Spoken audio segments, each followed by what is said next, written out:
and close to the mic. So, yeah, welcome along, James Earnshaw, Wella Professionals Digital Ambassador. Here I am.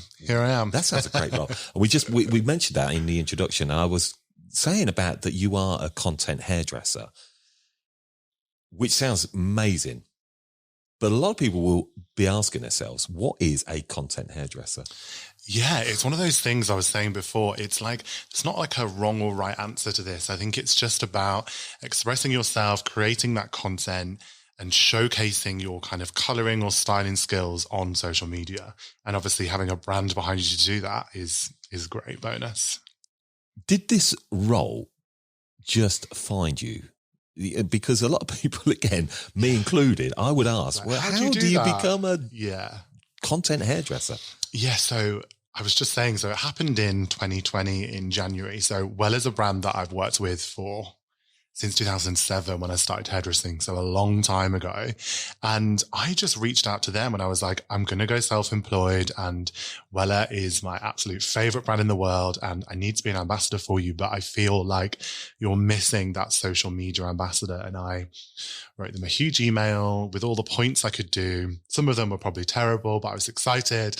And it kind of came from there really. So yeah, it's great. And that role sort of carved itself out. And does it now mean that you work pretty much full-time as a content hairdresser, and maybe just overview some of the stuff that you do along the way? Yeah, so I do clients occasionally. I used to do 2 days a week, then I went to 1 day. Now I'm doing like once or twice a month. And I think it's great just to have that connection with some clients, But for me, social media has really taken my focus, and the content that I create isn't just of a client, the back of the head, for example. It's makeup, it's clothes, it's styling, it's videos, it's lighting, it's everything. So it takes a lot of work. So I normally commit about 3 days a week to content, 3 days a week to content. And then I might be on a shoot for Wella or for GHD or something like that. So I usually work about seven days a week, but I don't feel like I have a job. Sounds so cliche, but. What is it that makes you good at being a content hairdresser? That's such a good question, actually. I feel like you have to know how to take a good photo and how to do a video, which a lot of editors don't have that skill. I think when I first started, just being a good hairdresser was enough. Whereas now you've got to be a photographer, you've got to know how to light, you've got to, have connections with makeup artists and clothes stylists and all of that. And I think what creates a good Instagram page, for example, and a content creator is knowing your look and knowing how to express yourself and doing looks that stand out as your own work rather than just different work all the time. I think having your own identity on social media makes you a good creator, if that makes sense. No, I like that. That's a good way of putting it. And I think for people to hear that is kind of aspirations for them to sort of head to that. Because there's some people, for example, say that wouldn't be strong at taking a photo, but they're really good at making reels. So everyone's Instagram and everyone's strength is different.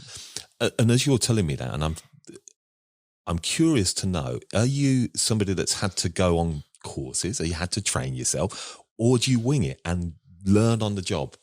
Yeah, people say to me, like, I've had people DM me recently and been like, oh, can you shoot some pictures for me? And I'm like, babes, on my iPhone in the garden. Yeah, but no. That's how it is, isn't it? Is it on your iPhone? Yeah. No, I've never like been on a course or anything, but from shooting collections for like British Hairdressing Awards and stuff like that, you get that eye, and you don't learn lighting, but you understand how like the model would move and all stuff like that. And it's kind of just progressed throughout the last 2 years. I remember content days used to literally just be, I'd get a model in and I would just do some color that I'd want and film it. Whereas now content days are finding the backdrop that I want to put it on, clothes styling, makeup, lighting. So it's kind of progressed to more over the years. And I look back at some of my pictures when I first started, say, editing, and got a bit carried away on like the retouching on the skin. And I was like, oh no, they look a bit like Moomins here. So you're looking like, what's a Moomin? And it's kind of been a journey to get to where I am today with learning how to do it. Yeah. And for sort of putting it out there, and you are a content creator, and years ago, if you went into hairdressing, you would be a stylist, or a colorist. colorist or free. Yeah. And lots of people would probably say, I want to be a salon owner. They see that as the end goal. Yeah. What's made you maybe go that route, but not as a salon owner? I mean, one thing I've known throughout my whole career is that I never want to have a salon, ever. Really? That would never change? Yeah. No, I mean, you hear people say that and then next minute they're opening up a salon. Yeah, no. I mean, I'm 30 now and I think I would know by now if I would want one. But for me, what I love about creating content is my job is to literally just color hot girls' hair however I want. So it's great. You don't have to deal with complaints or you don't have to deal with employing people. I just literally get a group of creative people together, like the makeup artist Meg that I use for everything. She's amazing, like a good friend. We work together and we just do what we want sometimes. And there's no pressure. Like we do content and we're like, that doesn't look great. No one sees it. You know what I mean?